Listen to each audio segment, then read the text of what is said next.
All right, welcome. Welcome to a breath episode. So, as you may know or you may not know, I am a breath facilitator.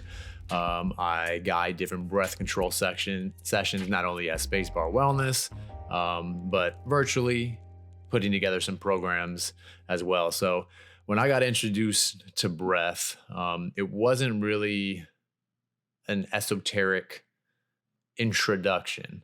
I approached it from more of a physiology and science background.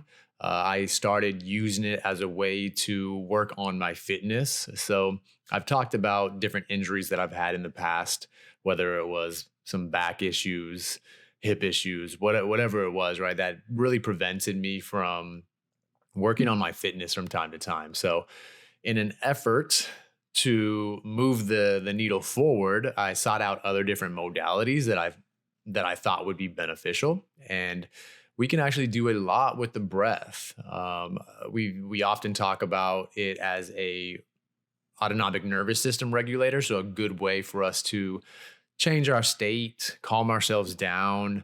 But it's also really great for building aerobic capacity and different breathing protocols in order to do so. So not only was I using it to step my conditioning and cardio game up while I was kind of injured and not able to really work out the way that I wanted to, I really used it all in also the in regulating the autonomic nervous system. So a big part of some of my injuries were related to just holding on to stress and carrying that stress within my body. So I started to recognize that during times of stressful moments, whatever, usually related to business for me, my back would start locking up. My QLs would be just like basically a brick, which would kind of result in different nerve issues and whatnot, right? Which has compounded the issues.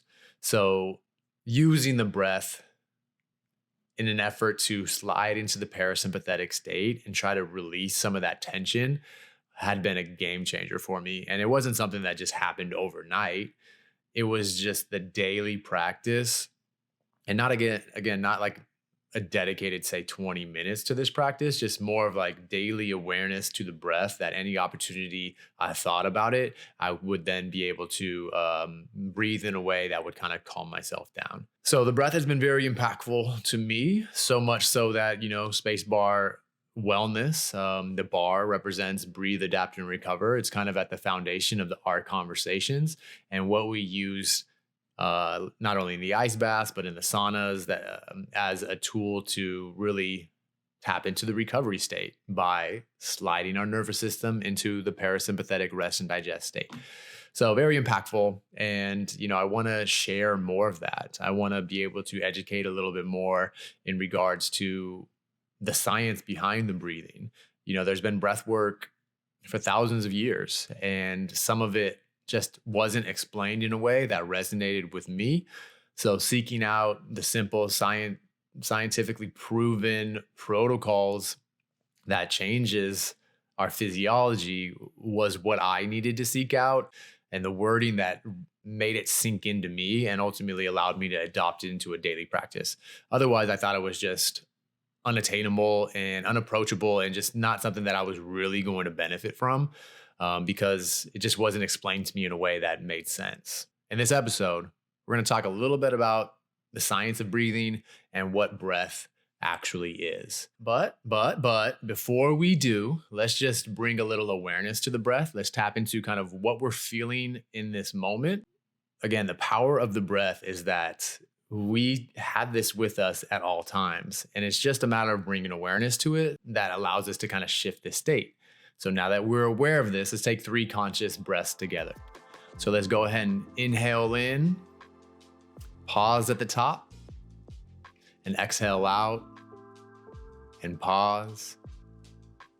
Inhale in, pause at the top, and exhale out. Pause at the bottom. Last one, inhale in, pause at the top, exhale out, and pause. And now take a quick moment and tap into how you feel. Do you notice anything shift? Are you experiencing a little sense of calmness? All things that by using the breath, you'll become a little bit more familiar with. I definitely want to challenge you to, next time you feel a little overstimulated or you feel some of these feelings of anxiety come in, to just pause and take 3 calm breaths. It doesn't need to be super complicated. Just literally inhale, maybe pause at the top and exhale, just 3 conscious breaths, and see how that shifts your state, if at all. I'm pretty confident that you'll notice a difference in as little as 3 breaths.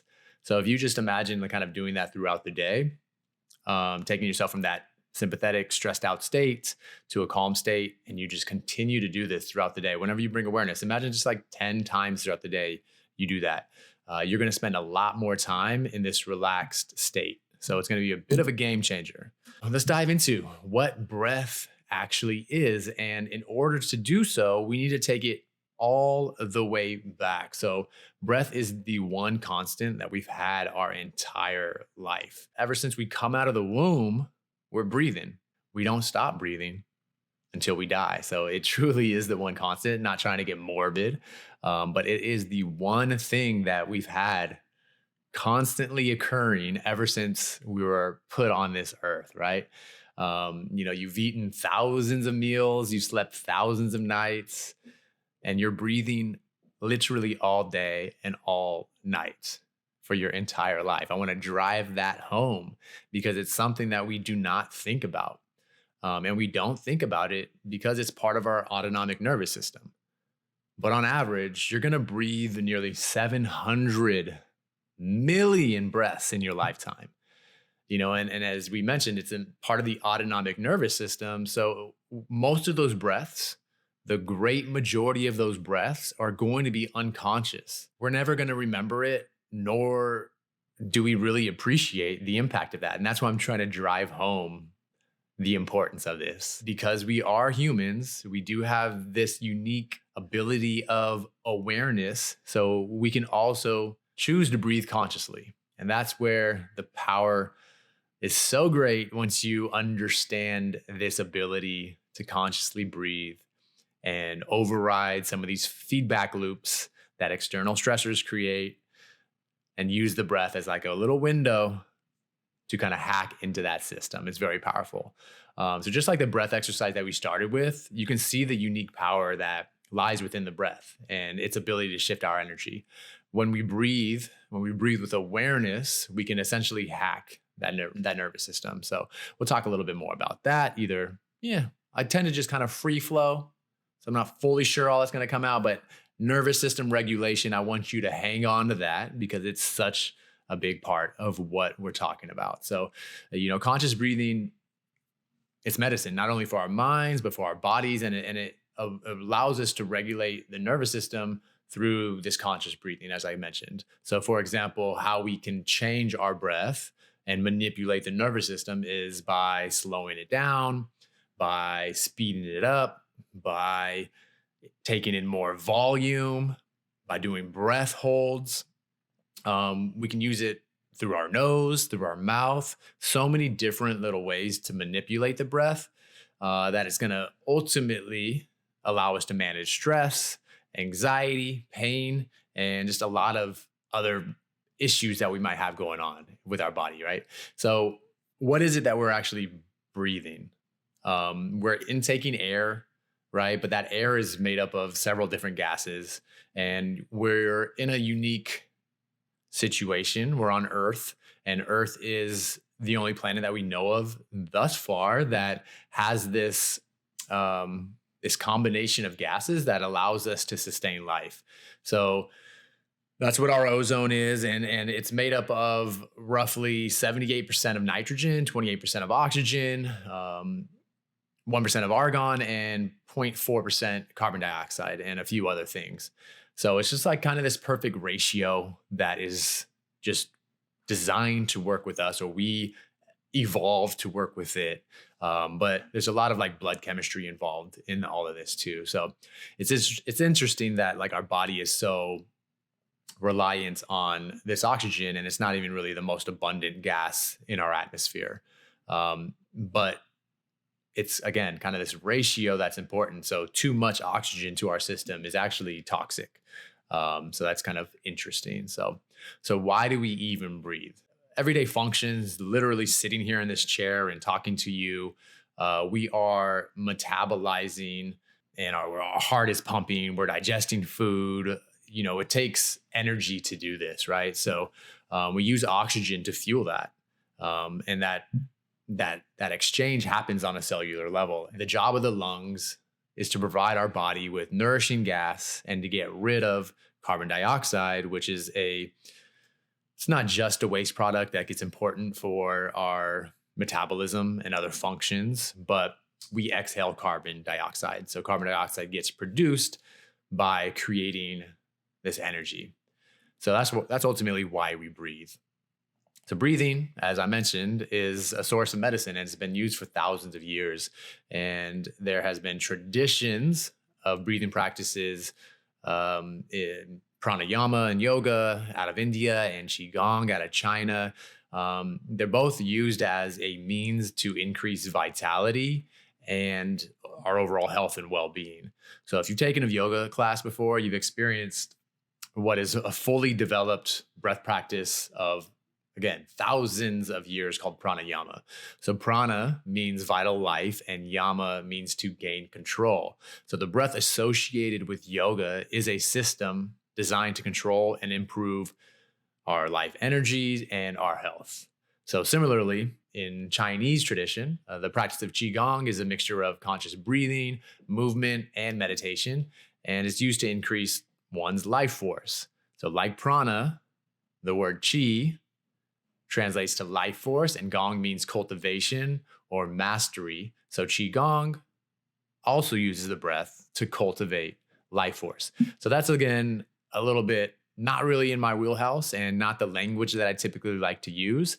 I think it's very powerful and has obviously been around for thousands of years.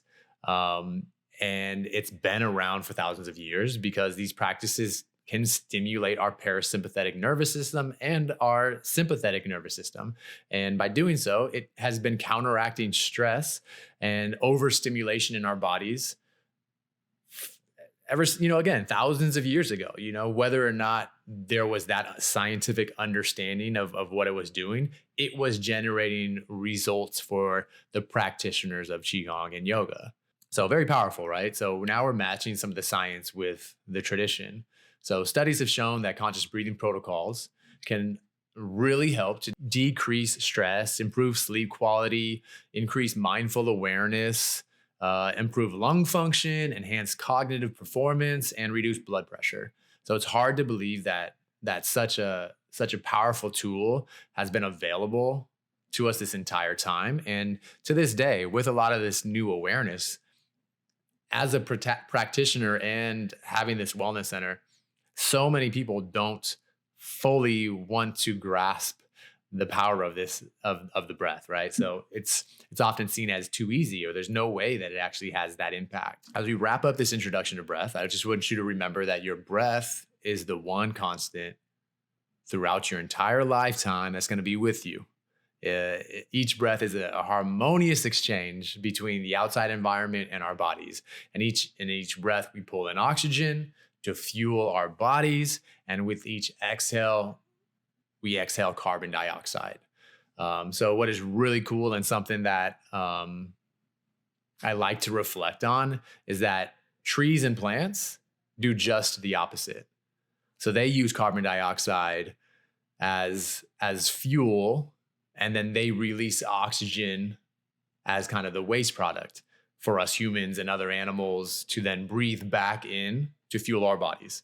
So it's this kind of circle of life thing that just fits like a puzzle. So it's a pretty dope relationship that we would be better off to remember and just how integrated everything really is. So remember, we can breathe consciously. And when we do so, we can regulate our nervous systems. And by doing that, we can enhance our health and overall well-being. So breathing consciously just might grow our vital life forces. So I want to bring a little of that language in because although a lot of this stuff can be explained, you got to just experience it for yourself and let me know if it's actually brings a little level of vitality to you. So the beauty of the breath is that it's always with you as well. So conscious breath is a tool you can literally use anywhere at any time when you're feeling difficult emotions, if you're upset, stressed out, anxiety's kicking in, you're angry, whatever it might be, the breath can help you take it down a notch and prevent you from maybe saying some things that you probably shouldn't say. It might prevent you from giving pursuit when you get cut off in traffic. It's just going to allow you to create a little bit of space. This is a quote that is very popular. Viktor Frankl is a very famous quote, and it's not what happens to us, but rather how we respond to it.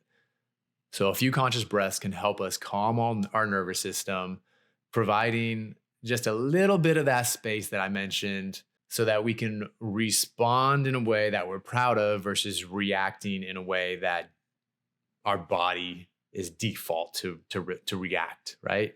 So the next time you're feeling overwhelmed or triggered, just take a few breaths, long, controlled, and then respond in a way that you're going to be proud of. So that's kind of the overview of what breath is. I'll put together a few more episodes in regards to it. But if you don't have a breath practice, I largely recommend starting one. And don't think that it has to be super overwhelming. Again, like this can be what it is that you need, and a lot of the breath work or the facilitators out there, they drive home this fact that you need to do 20 minutes a day. And honestly, that's not even really where you need to start. Just start with bringing some conscious awareness to your breath. Start thinking about it a little bit more often throughout your day. Maybe set a few reminders on your phone, just some random alarms throughout the day that when you hear it, you take 3 conscious breaths. And in time, once you start doing that more frequently, it's going to be more natural for you, right? So if you have any questions in regards to breath or different breathing protocols that might benefit your unique situation, definitely reach out. I would love to help you with that. Just real quick before we head out of here, I do want to talk about Wim Hof breathing, as many people are introduced to breath via the Wim Hof breathing method. And I just want people to know that there's so many different breathing protocols, right? And there's nothing uniquely special about any one of these. We're literally moving air in and we're exhaling, right? And the ability to manipulate that again through length and volume, there's nothing magical about it. I really want to empower you to take away this idea of these gurus that are providing this unknown magic. And I want you to understand what is happening. And we'll unpack that a little bit more. But Wim Hof is a great breathing protocol. But if you suffer from stress and anxiety, it's kind of a challenging one to start with, because just like slow breathing slides us into the parasympathetic state and will calm us down, this heavy, fast breathing is going to do the opposite. It's going to take us to a sympathetic state. And although when you're controlling that, the outcome is a little bit different, but I still want people to know that it is a stressor at the end of the day. So understanding when to use what type of breathing is super important. And whether that's through a facilitator or having a coach to hold you accountable and hear what your particular needs are, and then create a program around that for you, that's fine. Or just try to do a little research and take note on how you're feeling after certain breathing. But I would say my overall approach is getting people to learn how to breathe slower with proper breathing mechanics. If you're anything like me, you're far too often in the sympathetic, the stressful state from, say, running businesses, from, dealing with your family, dealing with traffic. All of these things are stressful. So the biggest opportunity for me and the lowest hanging fruit is going to be learning how to pull myself out of that stressful state. And that happens with slow, controlled breathing. So I typically start there with clients, and my recommendation is to let's get a good grasp on the foundational mechanics of breathing, learning how to get comfortable breathing through the nose, getting comfortable doing slow breathing, getting comfortable with rising carbon dioxide, which is a whole list of reasons why we want to do that, and then building upon that. So that's my recommendation and my tip to you. If you have any questions or you're interested in starting to practice, please reach out. Hopefully you're local to Pasadena, because if that's the case, you can come and see me in person and we can go over a breath assessment. I can kind of see where your mechanics might be able to be improved upon, and then we can test some of these different breathing protocols actually in the ice bath, which is a great opportunity to put yourself in a stressful state and then witness the power firsthand as you downregulate your breath and ultimately your nervous system to find a little bit of comfort with the ice. So thank you for listening today. Really appreciate you guys taking the time here as I embrace on the journey of reestablishing the Barcode Collective and getting these episodes out. It's always awesome to hear feedback. And these videos are on YouTube, so head on over there and hit that subscribe button and follow along, get the alerts. Same thing on Spotify and the other channels as well. So until next time, guys, you guys have a beautiful day. I'll catch you later. See ya.